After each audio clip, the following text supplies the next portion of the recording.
Mga kapuso, kakapasok lang po ng balitang ito, ipinagpaliban po ang pagbasa ng sakdal ng dalawa sa mga suspect sa umano'y hulidap sa EDSA.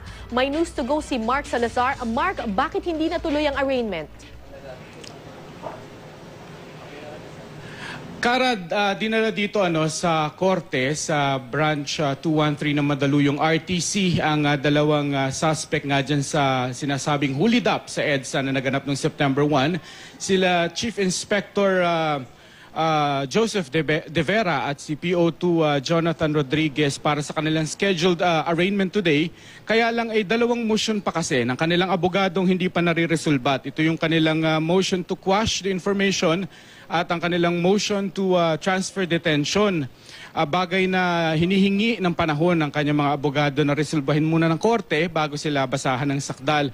Ayon sa kanilang abogado na si Attorney Jason Cantil ay meron the real threat sa buhay ng kanyang mga kliyente na dati mga pulis na sa kanilang function as policemen ay may mga nahuhuling mga suspect na maaari doon na makasama nila sa city jail na banta sa kanilang buhay ngayon. Kaya hinihingi nila na sa PNP Custodial Center makulong yung kanilang dalawang kliyente. At habang hindi pa yan nare-resolba ng korte na in-schedule naman Kara for October 8 na oral argument ay hindi muna sila babasahan ng sakdal.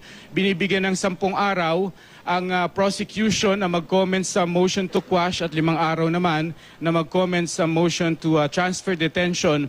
At bago naman ito desisyon ng korte, depende sa magiging desisyon ng korte sa dalawang motion na yan, kung matutuloy o hindi itong pagbabasa ng sakdal sa dalawang arestado sa umano'y hulidap sa EDSA. Kara.